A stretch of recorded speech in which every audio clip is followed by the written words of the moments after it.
La salvación es mucho más de lo que nos podemos imaginar. Amén.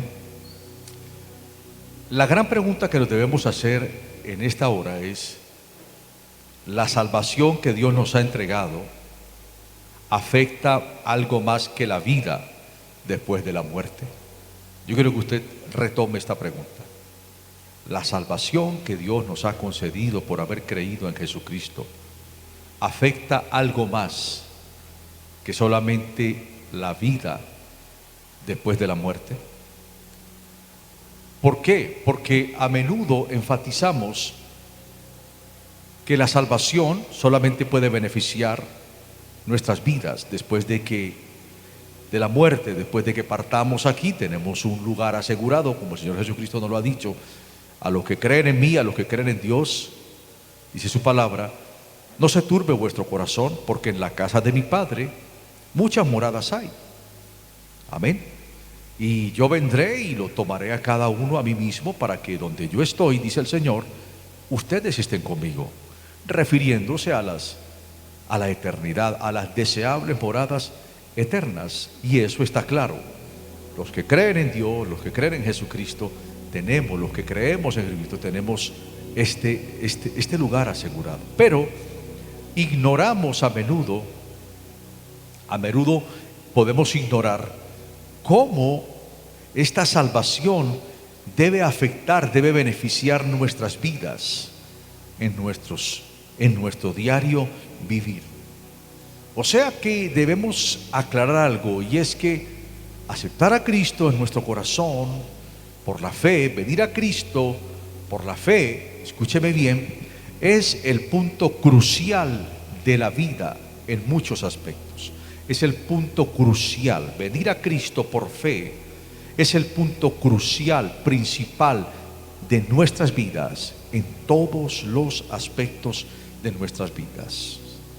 Escúcheme bien, una vez que somos salvos por gracia, por haber aceptado a Jesucristo como Señor y Salvador de nuestras vidas, la Biblia nos enseña que somos libres de la condenación. ¿Es así o no? Que somos libres del pecado, que ya el pecado no tiene potestad para dominarnos, que nosotros podemos dominarlo, ¿sí? Y recibimos una nueva vida. ¿Por qué? Bueno, porque hemos aceptado a Jesucristo y su Espíritu ha venido a producir en nosotros un nuevo nacimiento. ¿Está claro? Un nuevo nacimiento. Así como lo ha prometido el Señor, así lo ha hecho. Nos ha dado su Espíritu para que en nosotros se genere un nuevo nacimiento, y esta es de la única manera que podemos ser nuevas personas, nueva creación en Cristo Jesús. Entonces recibimos una nueva vida, pero también cuando aceptamos a Cristo recibimos una nueva perspectiva de la vida. O sea, ya vemos la vida desde la perspectiva de Dios, no desde nuestros propios deseos egoístas, no desde nuestra naturaleza humana caída. Amén. Un gran hombre de Dios, John Newton, dijo lo siguiente: estaba perdido, pero Él me encontró. Fui ciego, mas ahora puedo ver. O sea, después de la salvación, todo cambia y todo debe cambiar. Dígale que está a su lado: después de que se ejecutó en ti la salvación, todo cambia y todo debe de cambiar. Después de que aceptamos a Cristo como Salvador de nuestras vidas, a partir de ese momento se ejecutó la salvación, todo cambia y todo debe de cambiar. Amén. Entonces, en las epístolas encontramos unos énfasis constantes que hace la Biblia sobre la vida diaria desde que aceptamos a Jesucristo como el Salvador de nuestras vidas. Vemos que en Efesios 2:10, si usted lo puede ver ahí, la razón por la que somos salvos no es solamente para pasar la eternidad en el cielo. Eso es lo primero, claro que sí. Hemos sido salvados para pasar la eternidad en el cielo. Cuando ya se cumpla aquí nuestro propósito, cuando ya Dios decida que debemos ir a su casa, pasaremos la eternidad en el cielo. Pero la salvación no es solo para pasar la eternidad en el cielo. Quiero que usted lea en voz audible, fuerte conmigo, lo que dice Efesios 2:10. ¿Qué dice? Dígalo conmigo. Porque somos, ¿qué? Hechura de Dios. Eso está claro. ¿Creados en quién? En Cristo Jesús. ¿Para qué? Para buenas obras. Obras que ¿qué? Que Dios preparó, que Dios dispuso de antemano, a fin de que las vivamos, de que las pongamos en práctica. Entonces, estas buenas obras, ¿sí? Estas buenas obras hay que hacerlas aquí, en esta vida, ¿sí? Estas buenas obras me hablan de ser la persona que Dios quiere que yo sea. Estas buenas obras me hablan de poder experimentar una vida con propósito, de acuerdo a la voluntad de Dios. Estas buenas obras me hablan de aprender a ser direccionado por Dios. Y para esto necesito que Dios me conceda sabiduría de Dios. Estas buenas obras me hablan, amén, de entender que aunque el diablo anda como león rugiente buscando a quien devorar, el Señor Jesucristo es mi Dios y mi Salvador, y es el que me encamina todos los días de mi vida, y puedo contar con Él para ser la persona que Él quiere que yo sea. Entonces, estas buenas obras hay que hacerlas aquí, amén. Todo lo que Dios ha puesto en mi mano para que yo lo desarrolle, hay que hacerlo aquí. Esas capacidades, dones y talentos que Dios me ha concedido, hay que desarrollarlas aquí. Esa vida en bendición, con propósito, como hombre, como mujer de Dios, como ciudadano, eso hay que hacerlo aquí, amén. En esta vida que estamos viviendo, en este mundo. Entonces, ¿qué podemos decir al respecto? Si nuestra salvación eterna, tome nota, si nuestra salvación eterna no se refleja en nuestra vida diaria, tenemos que resolver ese problema. Amén. Si nuestra salvación eterna no se está reflejando en nuestra vida diaria, bueno, tenemos que buscar resolver ese problemita. Amén. ¿En qué debe de resultar nuestra salvación? ¿En qué? ¿En qué debe de resultar nuestra salvación? Bueno, vamos a mirar el desarrollo de este tema, porque el apóstol Santiago escribió una carta, una epístola bien importante en lo que debe de resultar nuestra salvación. Y escribió esta carta para que nos animemos a poner en práctica nuestra fe, porque recuerde que inicialmente vimos que por gracia hemos sido salvados por medio de ¿qué? De la fe. Pero esa misma fe es la que nos debe de llevar a resultados, a reflejar la salvación que ya hemos recibido. Entonces, punto número 1, nuestra salvación, anote ahí, nuestra salvación debe resultar en una lengua controlada. ¿En qué debe resultar nuestra salvación? Dígalo usted. ¿En una qué? Lengua controlada.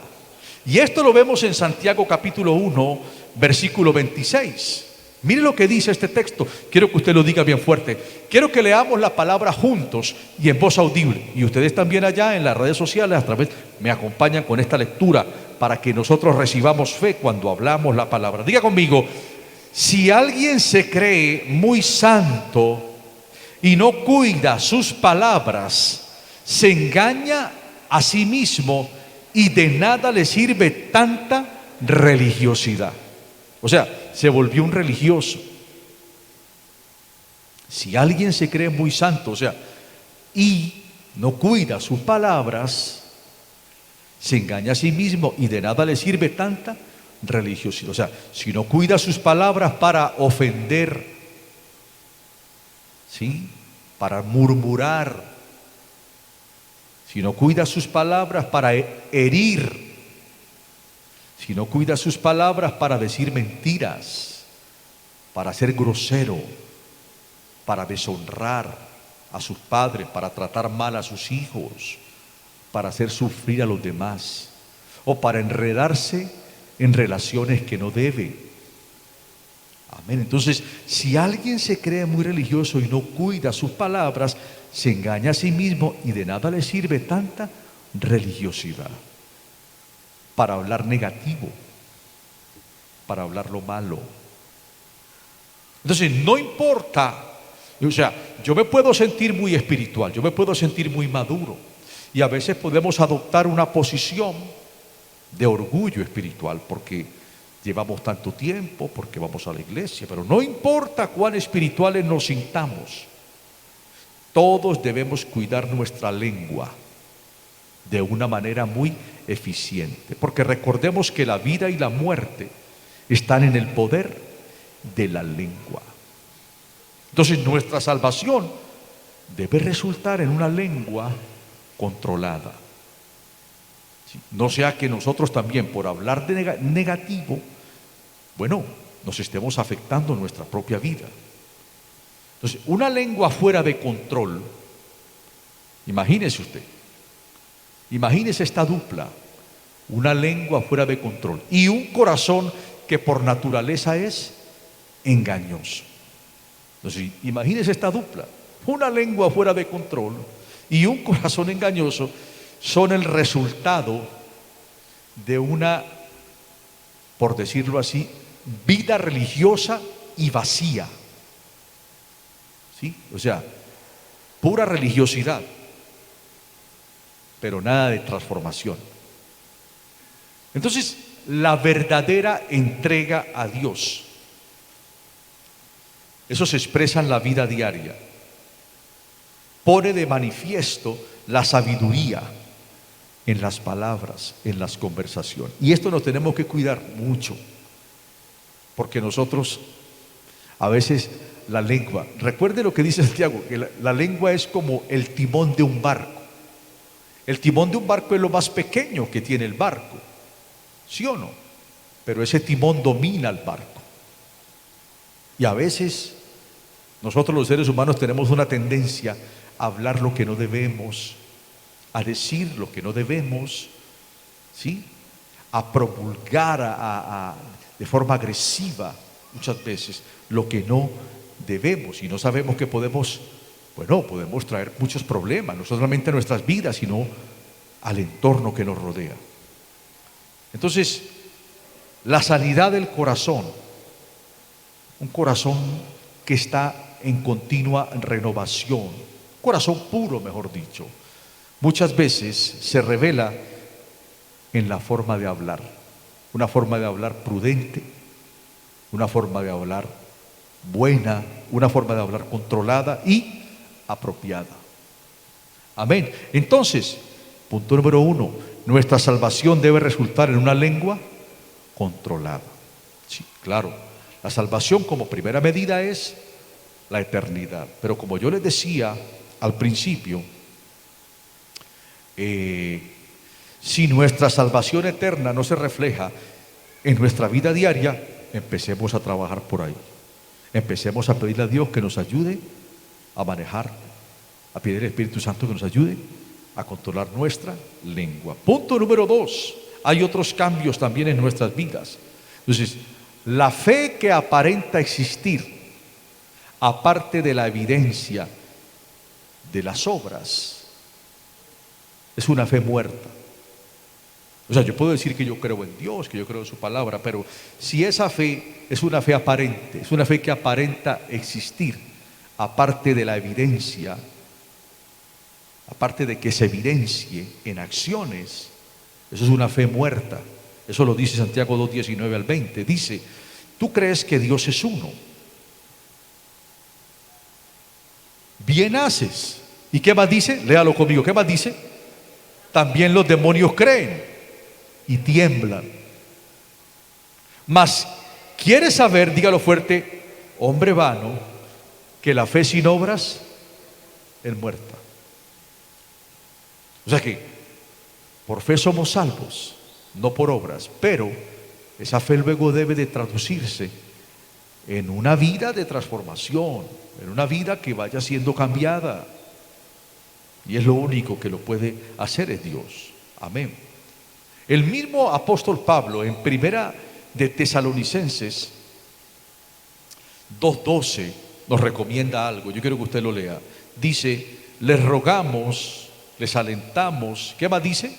Les aconsejamos que lleven una vida que Dios considere digna, o sea, que le agrade a Dios, pues Él los llamó para que tengan parte en su reino y en su gloria. Entonces nos da un consejo, nos da un consejo. Estamos viviendo tiempos en donde se nos está enseñando a vivir la vida de manera incorrecta.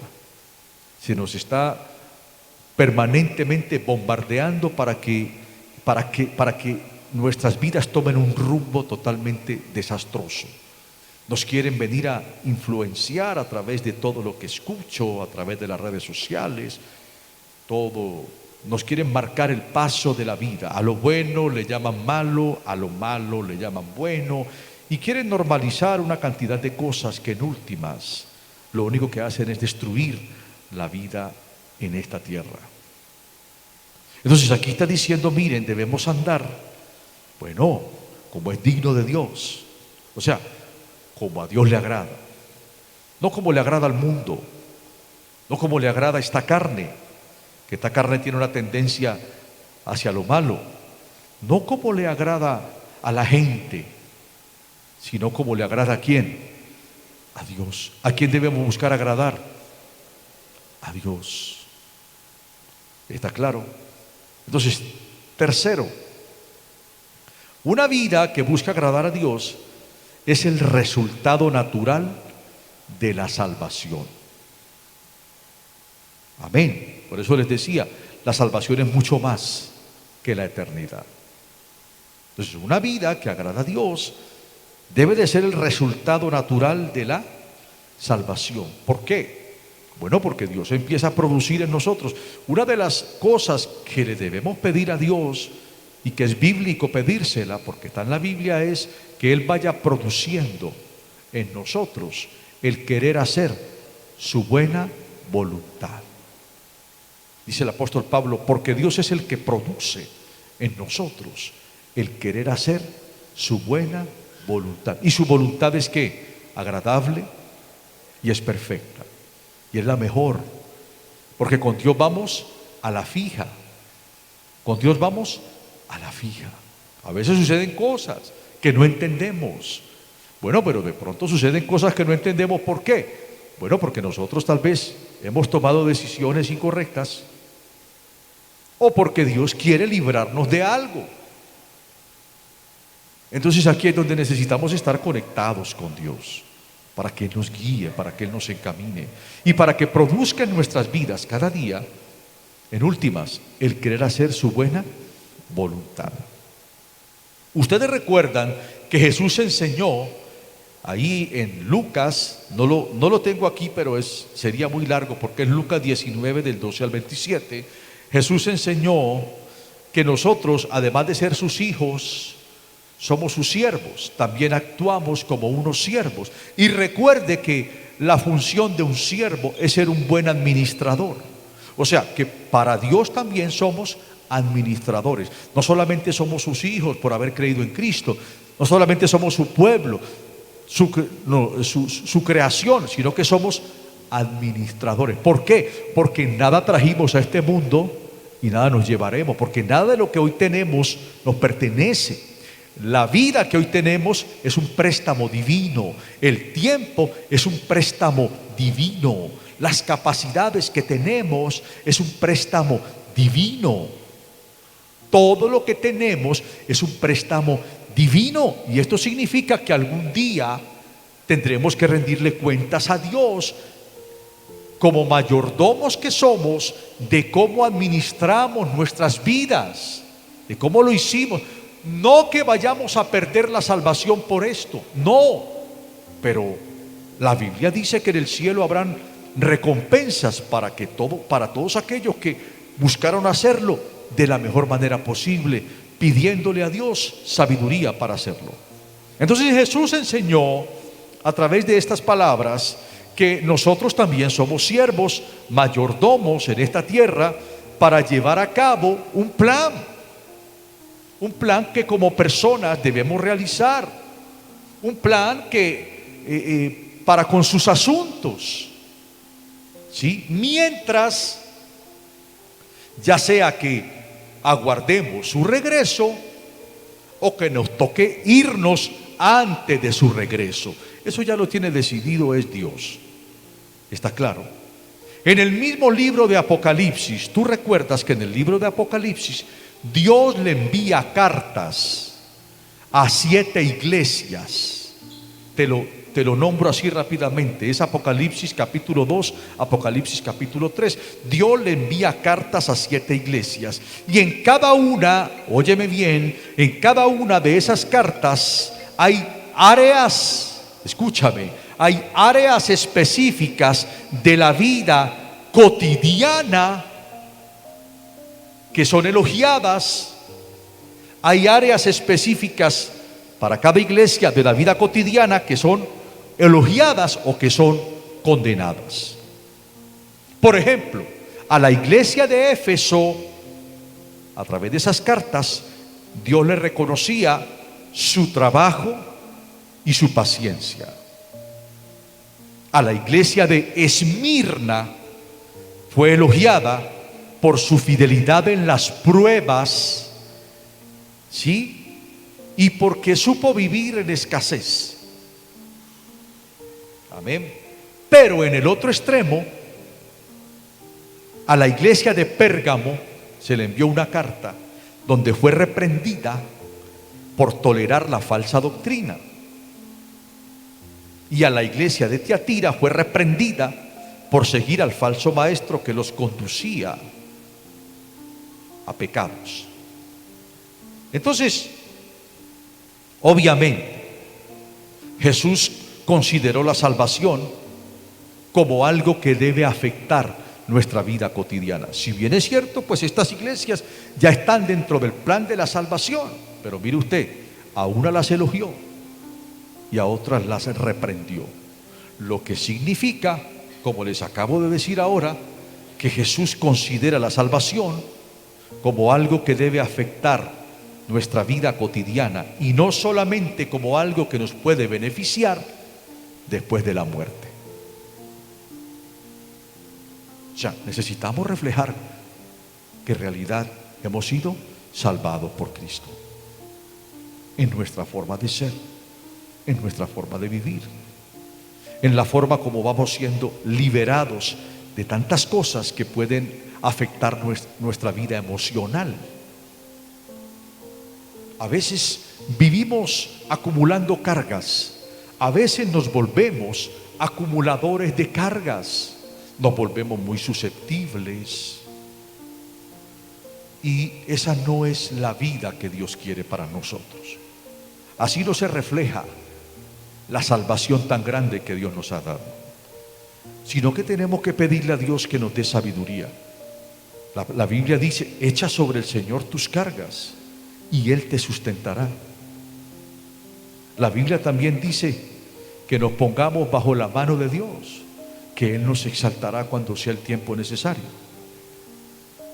Entonces, punto número 4, la salvación es el punto inicial de una vida nueva. La salvación es mucho más de lo que uno piensa, es el punto inicial de una vida nueva. Segunda de Corintios 5:17 dice al respecto. Esto significa, léalo fuerte conmigo, ¿qué dice? Que todo el que pertenece a Cristo se ha convertido en una persona nueva. ¿En qué se ha convertido todo aquel que le ha entregado su corazón a Jesucristo? En una persona nueva. La vida antigua ha pasado, una nueva vida ha comenzado. Lógicamente que esto no sucede por arte de magia. Esto es un proceso, pero es un proceso que puede hacer ¿quién? El Espíritu de Dios en nuestras vidas, en la medida que nos vamos. O sea, realmente lo que yo veo aquí es un milagro de Dios. Eso de que la vida antigua ya pasó y comienza una nueva vida, eso fluye desde dentro, y eso es un milagro que hace solamente ¿quién? El Espíritu Santo. En la medida que yo también, ¿qué? Me disponga y que yo crea. Porque déjeme decirle algo, esta es la verdad. Esto que usted está leyendo allí no es una opinión humana, tampoco es una opinión científica. Esta es la verdad. Punto. Y la verdad de Dios es algo absoluto, porque Dios sabe cómo funciona la vida. Y Dios está diciendo allí, miren, todo el que pertenece a Cristo se ha convertido en una nueva persona. Esa es la verdad. Esa es la verdad.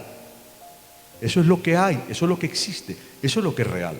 Y la vida antigua ha pasado, una nueva vida ha comenzado. Esa es la verdad. ¿Qué tengo yo que hacer con esa verdad? Bueno, que se vuelva real en mi vida cada día. Buscar que esa verdad cada día se vaya volviendo real en mi vida, de a poco, cada día. Yo sé que esto no va a pasar de la noche a la mañana, pero mi responsabilidad es buscar que esa verdad, que es una verdad absoluta, se vuelve en mí cada día más real, por medio de su Santo Espíritu, pero es mi responsabilidad. O sea, si yo verdaderamente voy a experimentar eso, que cada día me estoy convirtiendo en una nueva persona, es porque le estoy creyendo al Señor y estoy permitiendo que su Santo Espíritu obre en mí y me estoy apropiando permanentemente de eso. Y estoy creyéndolo y estoy declarándolo. Bueno, yo soy una nueva creación, yo tengo nueva vida, la vida antigua ha pasado y me aferro a la nueva vida que en mí ha comenzado, en mi forma de ser. Dios tiene la capacidad, mis amados, para restaurar. Dios tiene la capacidad, si se lo permitimos, Dios tiene la capacidad para construir, para volver a reconstruir lo que alguna vez fue destruido por el engaño y por el mismo pecado. Miremos el ejemplo en Joel 2:25. Lo dice otra verdad poderosa que dice Joel 2:25: y os restituiré. Dígalo fuerte conmigo, ¿qué hará el Señor? Os restituiré los años que comió, ¿qué? La oruga. ¿Qué más? El saltón, el revoltón y la langosta, mi gran ejército que envié contra vosotros. Bueno, porque fue algo que sucedió en el pasado, en donde por causa de errores hubo un juicio, y esto me habla de escasez.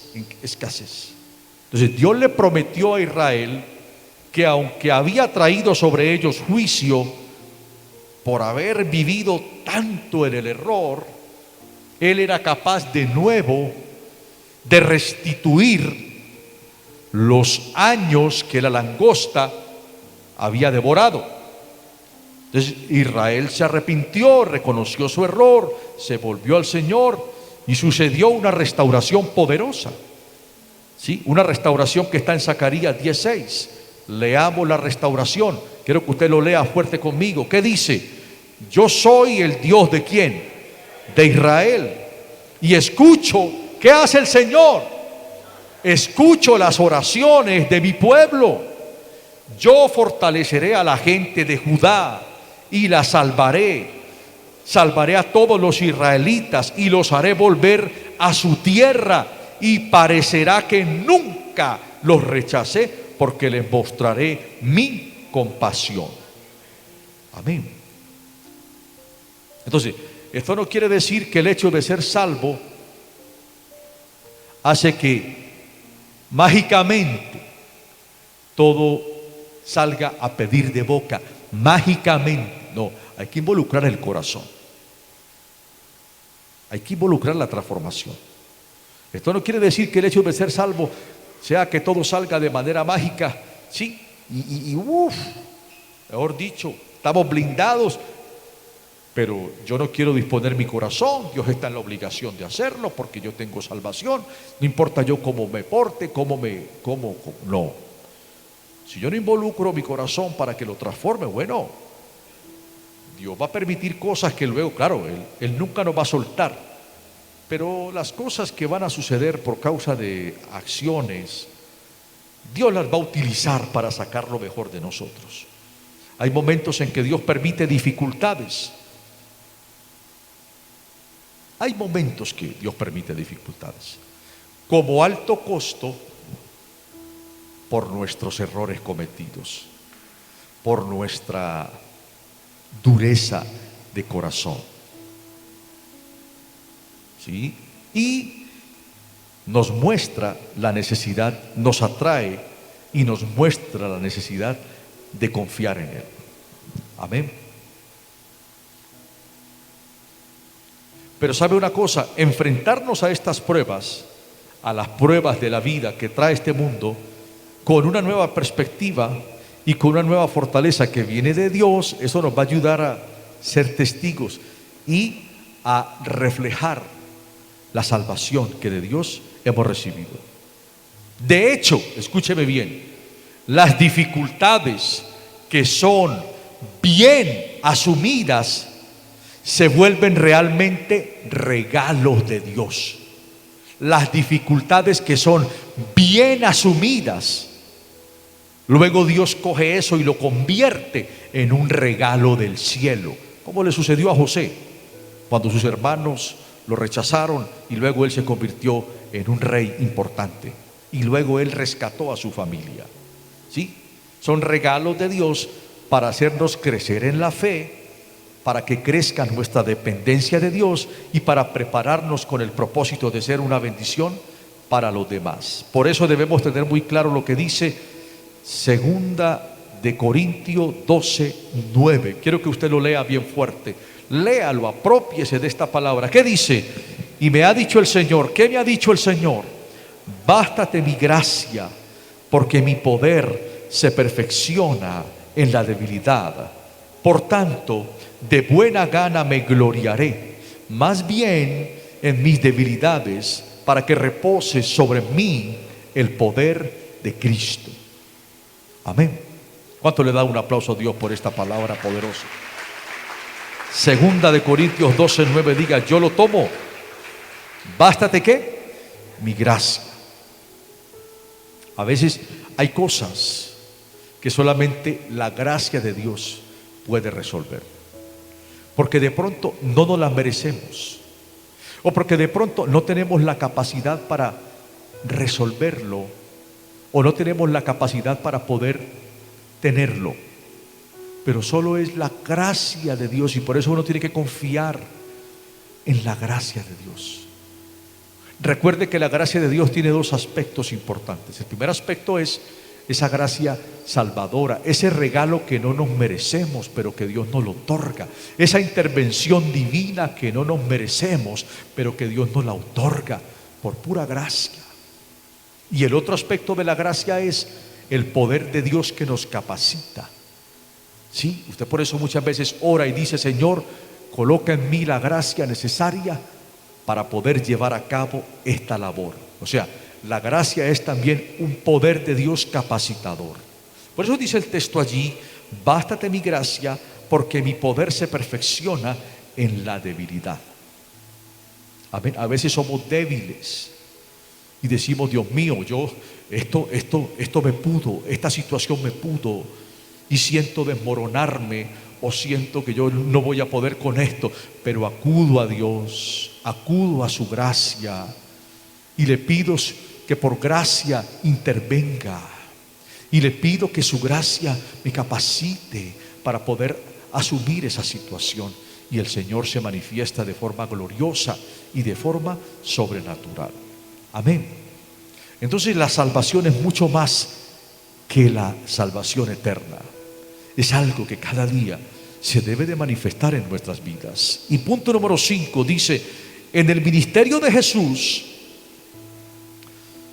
todos aquellos que vinieron a Él con un corazón dispuesto, óigame bien, en el ministerio de Jesús, todos aquellos que vinieron a Él con un corazón dispuesto, ¿sí?, por la fe, fueron cambiados para siempre. Diga conmigo, ¿fueron qué? ¿Cambiados qué? cambiaron sus vidas, cambiaron sus casas, su familia, su entorno, su forma de vivir la vida. Ejemplo, el endemoniado de Decápolis.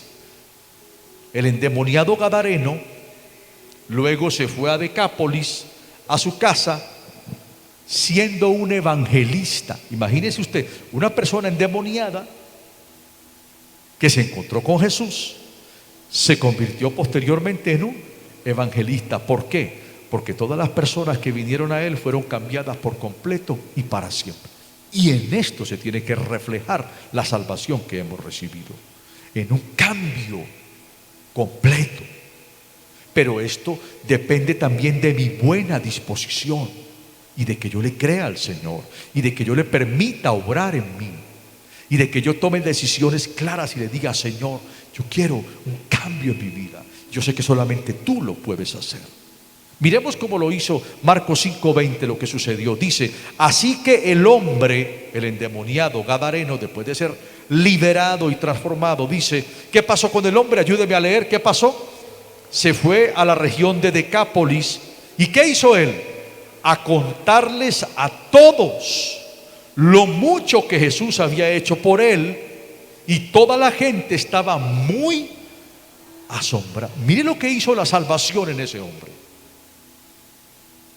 Es que muchas veces, claro, el Señor Jesucristo va a regresar como está escrito y profetizado, pero no nos podemos estar solamente esperando que Él regrese. Y claro, debemos orar para que Él regrese pronto, pero mientras Él regresa, algo tiene que pasar en nuestras vidas, porque para eso fue que Él nos dejó su Espíritu.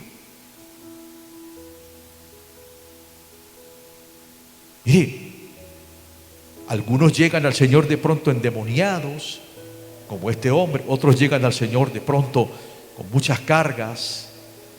Bueno, algunos llegan al Señor por pura gracia, porque simplemente nada les pasó, pero nacieron en un hogar cristiano o se dispusieron de forma, bueno, no sé, Dios utilizará la manera.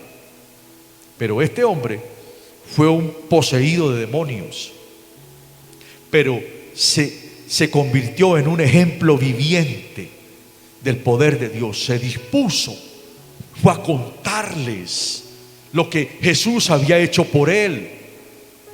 Quiso irse con Jesús, porque él quiso irse con Jesús. Él quiso seguir, pero Jesús le dijo: escúchame bien, vete a tu casa y cuenta tu historia a los tuyos. Háblale de lo que te pasó, para que así mismo muchos vengan al camino de la salvación. Entonces yo pregunto en esta hora: ¿cuántos hemos experimentado el poder de Dios? ¿Cuántos hemos experimentado el poder transformador de Dios en nuestras vidas? El poder salvador de nuestras vidas, de Dios en nuestras vidas. Eso merece un aplauso fuerte para el Señor. ¿Sabes por qué? Porque tú y yo somos ejemplos vivientes. Tú eres un ejemplo viviente, porque tú no eres el mismo que fuiste antes de que Cristo llegara a tu vida. Miremos el otro ejemplo.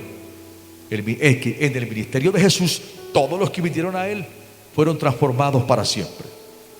Los leprosos, ¿qué pasó con los leprosos?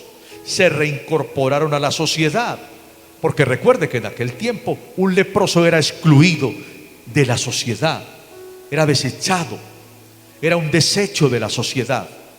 Y los leprosos se reincorporaron a la sociedad limpios y felices. Miremos lo que dice Lucas 17, del 15 al 16. Dice la palabra: uno de ellos, hablando de los leprosos, cuando vio que estaba sano, porque tuvo un encuentro con Jesús y lo sanó.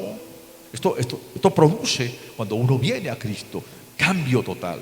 No solamente, escúcheme bien, hago una pausa aquí. El endemoniado no solamente experimentó el milagro de ser libre de demonios, sino que a partir de ese momento su vida cambió por completo.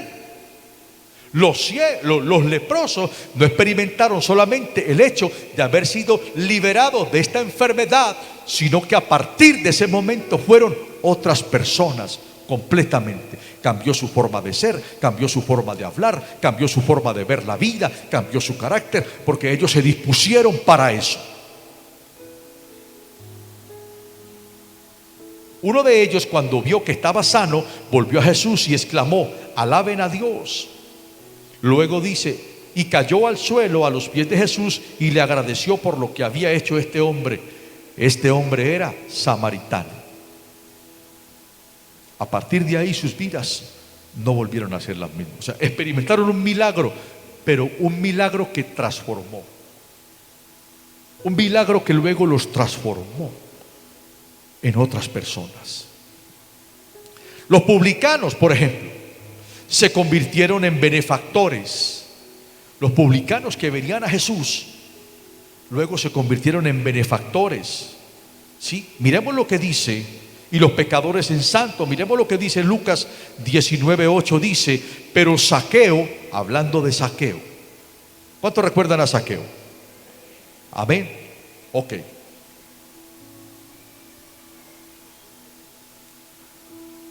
Pero Zaqueo, léalo fuerte conmigo, ¿qué dice?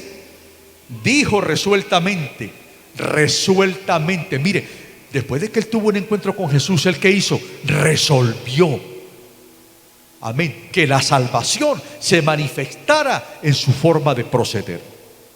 Entonces, ¿qué hizo? Mira, Señor, ahora mismo voy a dar a los pobres la mitad de mis bienes, y si en algo he defraudado a alguien, le devolveré 4 veces la cantidad que sea. Y luego dice más adelante que el Señor Jesús le responde: hoy ha llegado la salvación a esta casa, le dijo Jesús, ya que este también es hijo de Abraham, porque, dígalo fuerte conmigo, el Hijo del Hombre vino a buscar y a salvar lo que se había perdido. ¿Cuánto dan un aplauso fuerte al Señor? El Hijo del Hombre vino a buscar y a salvar lo que estaba sin propósito, lo que estaba caído, lo que estaba sin destino, sin esperanzas. Entonces vemos que Zaqueo demuestra mediante acciones externas el cambio interno que él experimentó.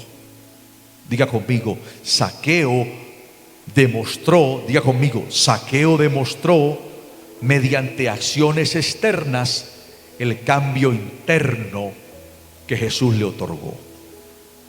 Entonces nosotros debemos trabajar para que la salvación interna se evidencie en acciones externas. No, que yo no puedo, que es que yo soy así, que es que yo qué hago. Bueno, yo tengo el Espíritu Santo. No, que es que yo soy así, yo soy así. Bueno, hermano, o sea, no se trata de decir yo soy así, porque yo le puedo estar haciendo daño a los demás y haciéndome daño a mí mismo. No, es que esto, es que aquello. Bueno, permitamos que el Espíritu Santo obre en nuestras vidas. No se trata de ser menso. Se trata de ser manso, como dice la Biblia. Humillaos bajo la poderosa mano del Señor. No trata de ser menso, pero sí de ser manso, sabio. Amén. No es suficiente seguir a Cristo de corazón. Hay que mostrar cambios internos mediante una nueva forma de ser. Y yo sé que esto no se da de la noche a la mañana, pero esto es algo que hay que irlo trabajando. Se traduce, la pregunta que yo debo hacer en esta hora: ¿se traduce mi fe en mi forma de ser? ¿Se traduce mi fe en mis acciones? ¿Se traduce mi fe en mi forma de relacionarme, en mi forma de pensar, mi forma de hablar? ¿Qué cambios necesito hacer? Porque todos necesitamos hacer cambios. Yo necesito cambiar muchas cosas. Yo, Fernando Soto, necesito cambiar muchísimas cosas. Usted no se alcanza a imaginar. Pero se trata de que uno cada día le vaya pidiendo a Dios que lo ayude y que uno lo anhele. Nadie es perfecto. La iglesia de Cristo no es una iglesia perfecta. El pueblo de Dios no es un pueblo perfecto, pero es un pueblo que quiere mejorar cada día. Es una iglesia que cada día debe ir buscando un mejoramiento. Porque somos salvos por la fe, por supuesto. Terminamos diciendo lo que dice Efesios 2:8. Porque por gracia sois salvos mediante la fe. Y esto no procede de ustedes, sino que esto es un regalo de Dios. Y el cambio que la salvación trae no es para mañana, es para hoy. Es para todos los días. Porque la salvación es mucho más que eso, que una salvación eterna. Amén. Vamos a colocarnos de pie en este tiempo.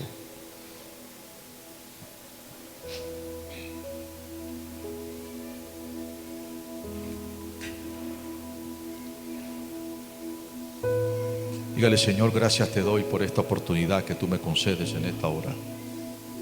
Amado Dios, gracias porque tu palabra, Señor,